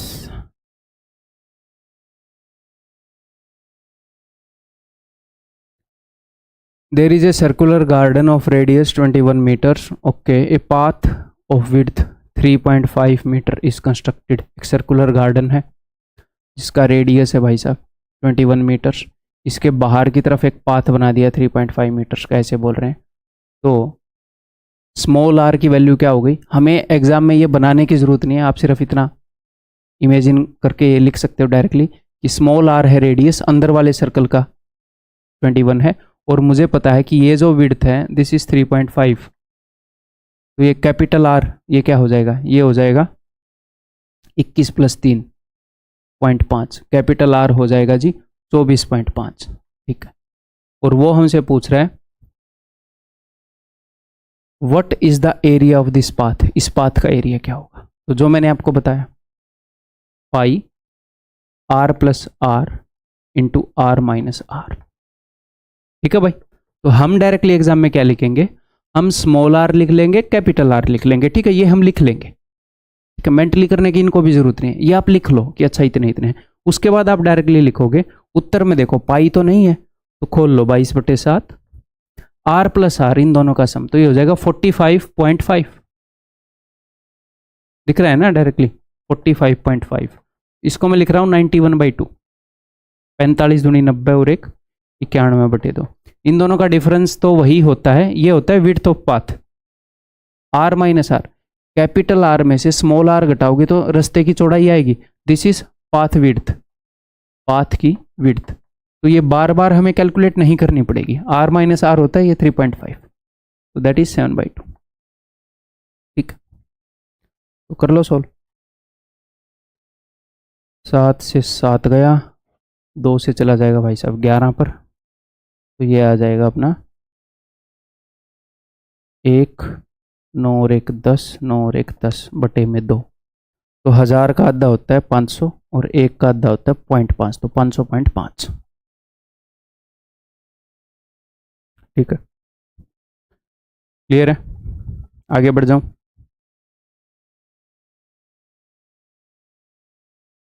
The circumference of a circular playground is 308 meter. ठीक है जी, there is a 7 meter wide path around the ground, इसका सरकमफ्रेंस है भाई 308 और इसके चारों तरफ है 7 मीटर चौड़ा रास्ता। ठीक है, और अंदर वाले का सरकमफ्रेंस है 308।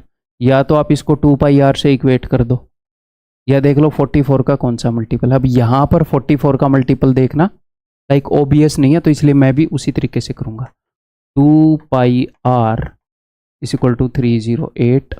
अब 22 से कैंसिल आउट हो रहा है कि नहीं, देखूँ 22 से कम 22, 22 के हो रहा है कैंसिल आउट, 22 के 88, 2 7 14, तो रेडियस इज इक्वल टू 49, तो अंदर वाला रेडियस है जी 49, तो स्मॉल आर आ गया 49, कैपिटल आर क्या आ जाएगा, कैपिटल आर आ जाएगा 49 प्लस 7, 9 और 7 16 56।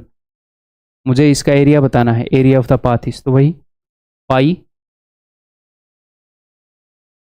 आर प्लस आर, तो 5 और 4 9 90, 9 और 6 15 105, और आर माइनस आर बार बार करने की जरूरत नहीं है, यही विड्थ होती है r minus r, that is 7 is equal to, इसको अगर मैं 2 दे दूँ तो इसको अगर मैं 2 दे दूंगा तो ये हो जाएगा 210, 210 की जीरो तो मैंने यहाँ पर लिख दी, तो ये हो गया 21, 21 इंटू 11 होएगा 231, मेंटली कर सकते हैं हम 2310। मतलब एग्जामिनर ये चाहता है कि तुम निकालने के बाद भी ये मार दो। ठीक है, आगे बढ़े, बताओ।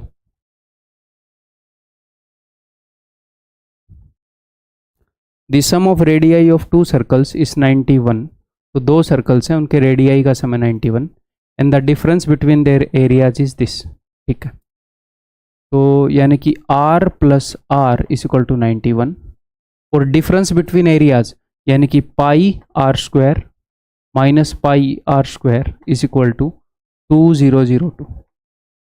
वैसे रिंग का क्वेश्चन नहीं है, रिंग टाइप का है, इसी टाइप की अंडरस्टैंडिंग यूज हो रही है। आपको पता है दो सर्कल के एरिया का डिफरेंस होता है, ये यहाँ पर कंसेंट्रिक सर्कल भी नहीं है, रिंग का क्वेश्चन नहीं है, बट यहाँ पर ये देखते ही आपको ये पता होना चाहिए कि ये क्या है। इट इम्प्लाइज दैट, एक तो मैं इस पाई को खोल लेता हूँ, पाई दोनों में कॉमन है, ब्रैकेट में आएगा आर स्क्वायर माइनस आर यानी कि आर प्लस आर, ये आपके दिमाग में ये चीज़ होगी, और r minus r, r plus r की वैल्यू क्या है, that is 91, r minus r की वैल्यू हमें पता नहीं भाई साहब, दैट इज इक्वल टू 2002, यानी कि मुझे आर माइनस आर की वैल्यू मिल जाएगी, आर प्लस आर की पास मेरे पास ऑलरेडी है, इसकी मुझे मिल जाएगी, तो मैं दोनों की वैल्यू निकाल ही लूंगा। बहुत बार ये सिचुएशन हमने की है।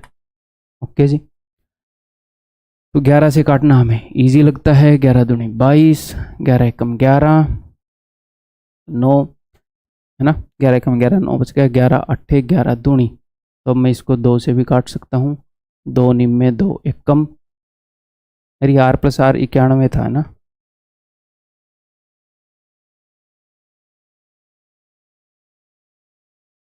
इक्यानवे से ये कट गया, तो it implies that are minus are is equal to, ये कट गया तो 7 ही आ गई, 7। अब मुझे एक बात बताओ, ये कई बार क्या है ना, आर प्लस आर इतना, आर माइनस आर इतना, तो माइनस के बाद वाला होता है डिफरेंस बाई 2, और माइनस के पहले वाला होता है सम बाई 2,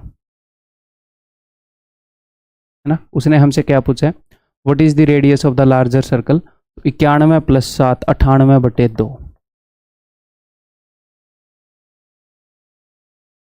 49। आगे बढ़ जाएं, बताओ।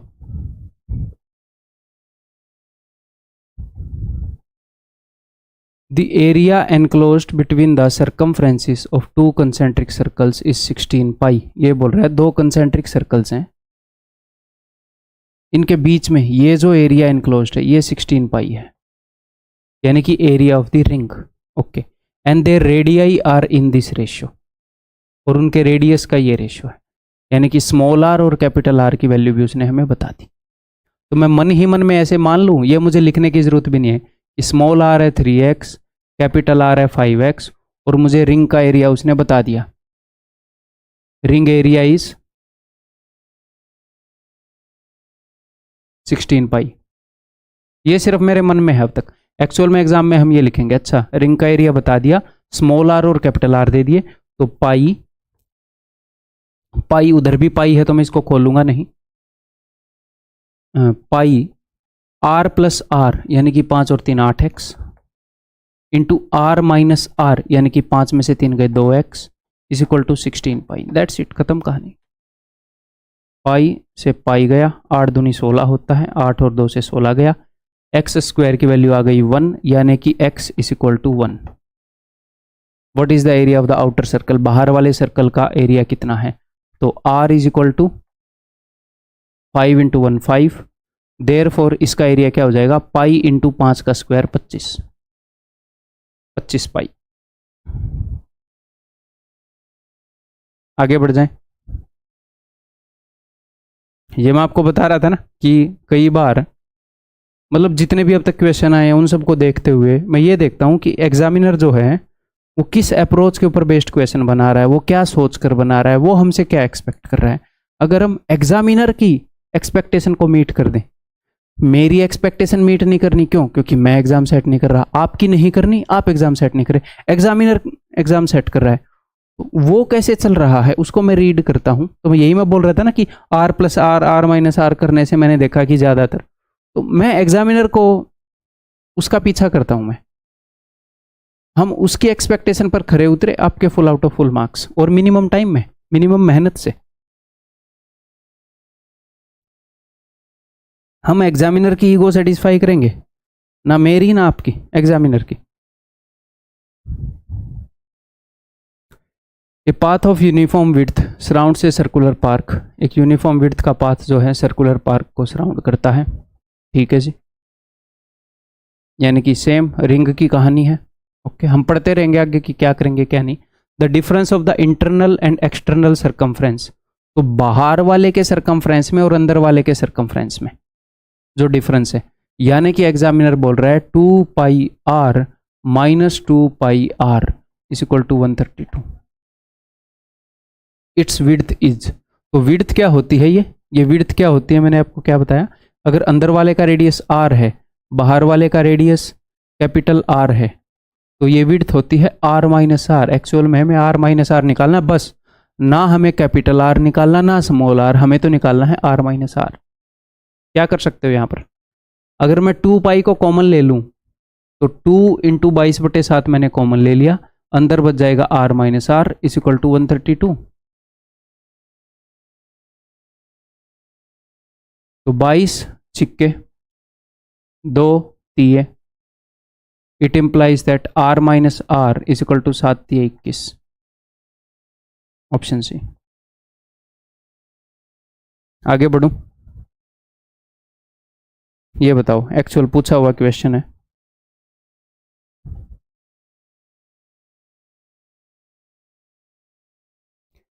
ए horse race course is in the form of an annular ring. Annular ring यानी कि बता दिया ना, एन्युलर इस वर्ड को, एन्युलस इस वर्ड को भी यूज कर लेता है वो, जैसे हिंदी में उसने वलयाकार रिंग ये वाला वर्ड यूज कर रखा है, तो ये टर्मिनोलॉजी पता होनी चाहिए, ठीक है।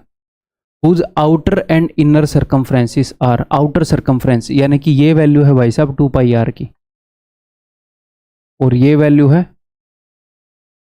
2 पाई आर की। ये बोल रहा है कि घोड़ों के दौड़ने का जो मैदान है वो एक ऐसे रिंग के फॉर्म में है, इसके अंदर वाला जो सरकमफ्रेंस है, अंदर वाला सरकमफ्रेंस वो इतना है, इसके बाहर वाला जो सरकमफ्रेंस है वो इतना है, तो इसकी विड्थ बताओ। तो मैंने क्या बताया, अगर इन दोनों के सरकमफ्रेंस का आप डिफरेंस भी निकालने लग जाओगे तो भी आपको विड्थ पता लग ही जाती है। करने को आप इस क्वेश्चन में ये भी कर सकते हो कि आर की अलग से वैल्यू निकाल लो, छोटे आर की अलग से वैल्यू निकाल लो, जो मैक्सिमम लोग करेंगे, है ना, और उत्तर निकाल लो। बट आप इनके सरकमफ्रेंस का डिफरेंस भी लोगे तो भी बात बन जाएगी। अगर आप 2 pi are minus 2 pi are, अगर आपको रिंग की विड्थ ही निकालनी है तो जो विड्थ होती है वो तो भाई साहब आर माइनस आर होती है ना, है ना। तो 2 pi are minus 2 pi r, इससे आर माइनस आर निकला पड़ा है, that will be equal to, घटा दो इसमें से 8 में 6 गए 2, और 14 में से 9 गए 5, 6 में से 3 गए 3, 352। इट इम्प्लाइज दैट 2 और पाई को मैंने कॉमन ले लिया, 2 into pi into are minus are is equal to 352। 22 से ही काट लेते हैं, पता नहीं, हाँ कट जाएगा, 22 से कम 22 बजाएगा 13, 22 के 132, then 2 8 16, r minus are is equal to 7 8 56, that is equal to option C. ठीक है, क्लियर है, आगे बढ़ जाएं। अब ये उत्तर आपने करना है, शांति से करना है ये क्वेश्चन, इसका उत्तर बताओगे आप, मुझे पता है, शांति से करो। अगर आपसे नहीं हुआ, पॉज करके अब तक आपको करना चाहिए था, नहीं तो एक बार कर लो। अगर आपसे नहीं हुआ तो सिर्फ इस चीज पर फोकस करो कि भाई साहब जो रिंग का एरिया हमने बताना है वो है pi R plus R into में आर माइनस आर, तो मुझे जस्ट कैपिटल आर और स्मॉल आर चाहिए, फिर एक बार उनका सम लिख दूंगा, एक बार उनका डिफरेंस लिख दूंगा, खत्म, बस। There is a circular park of diameter d, a circular path of uniform width x metre is made outside the park. एक पार्क है, ठीक है, एक पार्क है, इसका डायमीटर है d, ठीक है जी। अगर इसका डायमीटर d है, मैं तो इसके डायमीटर में इंटरेस्टेड नहीं हूं ना, मैं तो इंटरेस्टेड हूं कि भैया स्मॉल r की वैल्यू क्या है, तो अगर डायमीटर d है तो ये हो जाएगा d/2, ओके। इसके बाहर एक पाथ बना रखा है जिसकी विड्थ कितनी है, इसकी विड्थ है भाई साहब x, तो मुझे एक बात बताओ, स्मॉल r की वैल्यू क्या है, सर स्मॉल r की वैल्यू है d/2, ओके। तो कैपिटल R की वैल्यू क्या होगी, तो भैया स्मॉल r की वैल्यू d/2 है और ये x है, तो कैपिटल R की वैल्यू कितनी हो जाएगी, वो हो जाएगी d/2 प्लस में x, तो r प्लस r की वैल्यू क्या हो जाएगी, आर प्लस आर की वैल्यू क्या आप निकाल सकते हो? निकाल सकते हो। आर माइनस आर की वैल्यू निकाल सकते हो? निकाल सकते हो। तो खत्म करो अब बात को, निकालो एरिया। तो एरिया हो जाएगा भाई साहब पाई, पाई एज इट इज है इसमें, आर प्लस आर, तो दिस प्लस दिस, जब आप इन दोनों को जोड़ेंगे तो D by two plus D by two, तो डी बन जाएगा डी प्लस एक्स, और आर माइनस आर, मैं ये भी बोल सकता हूँ कि आर माइनस आर तो इसकी विड्थ होती है, तो डायरेक्टली वहीं से लिख लो एक्स, यहाँ से करने की दिक्कत भी क्यों ले रहे हो? तो ये कहाँ पर है? Pi X into X plus T, ये रहा। ठीक है, क्लियर है भाई? आगे बढ़ जाऊं?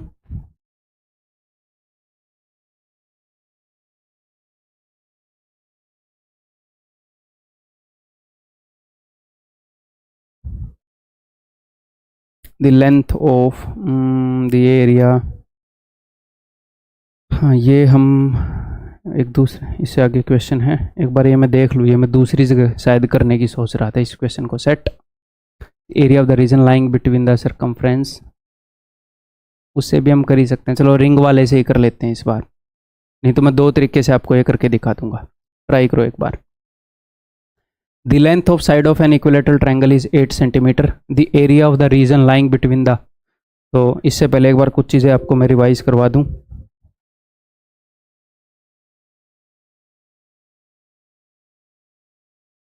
अगर हमारे पास एक इक्विलेटरल ट्रायंगल है तो इसके अंदर वाला जो सर्कल है इसका रेडियस होता है यहाँ से लेकर यहाँ तक, और इसके बाहर वाला जो सर्कल है इसका रेडियस होता है यहाँ से लेकर यहाँ तक। आपको इतना ज़रूर पता है कि ये वाला डिस्टेंस अगर 1 यूनिट है तो ये वाला डिस्टेंस पूरा 2 यूनिट है, ठीक है, यानी कि कैपिटल आर बटे में small r is equal to 2:1, बाहर वाले सर्कल का रेडियस डबल होता है, इतना पता है? जी हाँ सर। और जो स्मॉल आर होता है वो होता है हाइट का 1/3। भैया इक्विलेटरल ट्रायंगल की जो हाइट है उसको अगर आप 3 हिस्सों में बांट लोगे तो एक हिस्सा आएगा अंदर वाले सर्कल के रेडियस के हिस्से में, और जो कैपिटल आर होता है वो होता है हाइट का 2/3। मैं ये नहीं बोल रहा आप इसको रट के रखो, हाइट का 2/3 है, हाइट का 1/3 है।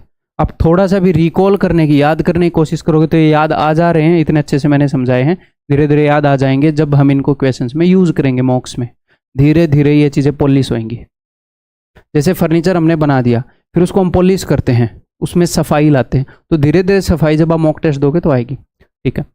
और हमने क्या चीज़ इक्विलेटरल ट्रायंगल के बारे में पढ़ी है, और हमने ये चीज़ पढ़ी है कि भैया जो बाहर वाले सर्कल का रेडियस है वो होता है इक्विलेटरल ट्रायंगल की साइड डिवाइडेड बाई √3। साइड को सिर्फ √3 से डिवाइड करो और बाहर वाले सर्कल का रेडियस पाओ। अंदर वाले सर्कल का जो रेडियस होता है वो आधा होता है इससे, तो फिर आपने √3 के अलावा एक 2 से भी डिवाइड करना पड़ेगा। अंदर वाले सर्कल का radius is side divided by 2√3, ठीक है। और हमने ये पढ़ा है इक्विलेटरल ट्रायंगल की height is equal to √3/2 into A, और हमने ये पढ़ा है कि इक्विलेटरल ट्रायंगल का area is equal to √3/4a²। अगर हाइट के टर्म्स में लिखने लग जाऊं तो h²/√3, है ना, क्लियर है? ये सब कुछ हमने पढ़ा है। तो अब करें क्वेश्चन को, एक बार फिर से ट्राई करोगे आप? करो।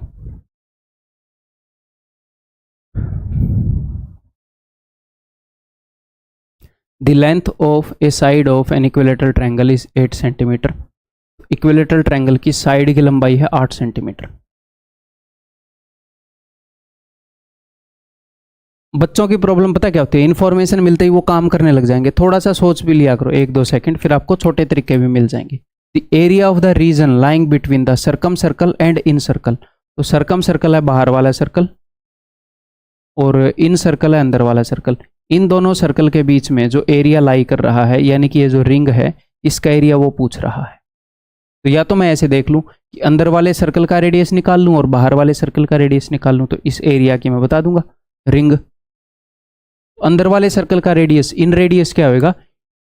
इन रेडियस होएगा साइड डिवाइडेड बाई 2√3, यानी कि 8 डिवाइडेड बाई 2√3, यानी कि 4√3। बाहर वाले सर्कल का रेडियस क्या होएगा? साइड डिवाइडेड बाई √3, यानी कि 8√3। और ये पाथ का एरिया क्या होएगा? रिंग का area. Ring area is equal to pi, pi खोल रखा है, पाई आर प्लस आर, इन दोनों का सम, तो इन दोनों का सम, डिनोमिनेटर सेम है तो 8 और 4 12/√3 इंटू आर माइनस आर, इसमें से घटाऊंगा यानी कि 4/√3। That's it. समझ में आ गई बात? तो भाई √3 और √3 से बन जाता है 3, तो 3 चौके 12, 7 नीचे ही पड़ा रहेगा, है ना? ठीक है, तो 4 चौके 16, 16 दूनी 32 और 3 35 बट्टे में 7, तो 50 2/7 will be the answer. That is option B. मैं बोल रहा था मैं आपको एक और तरीके से कराऊंगा, दूसरी जगह भी इसको करने की सोच रहा था, तो वो भी मैं आपको बता दूं। जैसे इस क्वेश्चन को देखते ही मेरे दिमाग में क्या आया था, मेरे दिमाग में ये आया था, इसने बोला कि ट्रायंगल के अंदर वाले सर्कल और बाहर वाले सर्कल के एरिया के बीच में इनके एरिया का डिफरेंस बताओ। तो मेरे दिमाग में ये आया कि अंदर वाले सर्कल के कंपैरिजन में बाहर वाले सर्कल का जो रेडियस है वो डबल होता है ना? वो डबल होता है। R is two R is 2:1। तो इनके एरिया का रेशियो क्या होएगा? एरिया का रेशियो, एरिया रेशियो होएगा 4:1। अंदर वाले सर्कल का एरिया अगर 1 यूनिट है तो बाहर वाले सर्कल का एरिया 4 यूनिट है, तो ये वाला एरिया 3 यूनिट है। तो मुझे सिर्फ अंदर वाले सर्कल का एरिया निकालूंगा और उसको 3 गुना कर दूंगा। इनके रेडियस का रेशियो है 1:2, एरिया का रेशियो 1:4। सिमिलरिटी आगे पढ़ेंगे हम, ठीक है? तो अंदर वाले सर्कल का एरिया 1 यूनिट है तो बाहर वाले सर्कल का 4 यूनिट होगा, तो 4 में से गया 3, ये 3 यूनिट है। तो 1 यूनिट का एरिया मैं इजीली निकाल सकता हूं। क्यों? क्योंकि अंदर वाले का रेडियस मुझे पता है क्या है, वो होता है साइड डिवाइडेड बाई 2√3। तो अंदर वाले सर्कल का एरिया हो जाएगा पाई r², यानी कि 8 8 64, इसको काट ही लेते हैं यार, पाई r² यानी कि 4 चौके 16/3। बस मुझे इसका 3 गुना करना है, तो ये भी उत्तर है, वही आएगा। ठीक है, ये हम आगे पढ़ने वाले हैं सर्कल के अंदर सिमिलरिटी कि रेडियस का जो रेशियो होएगा उसका स्क्वायर गुणा होएगा एरिया का रेशियो, आगे करेंगे। तो भाई इस वीडियो के अंदर इतनी ही, ये हम बेसिक कर रहे थे इस वीडियो के अंदर, बाकी जर्नी हम अगली वीडियो के अंदर जारी रखेंगे। बाय बाय, टेक केयर, फिर मिलते हैं भाई।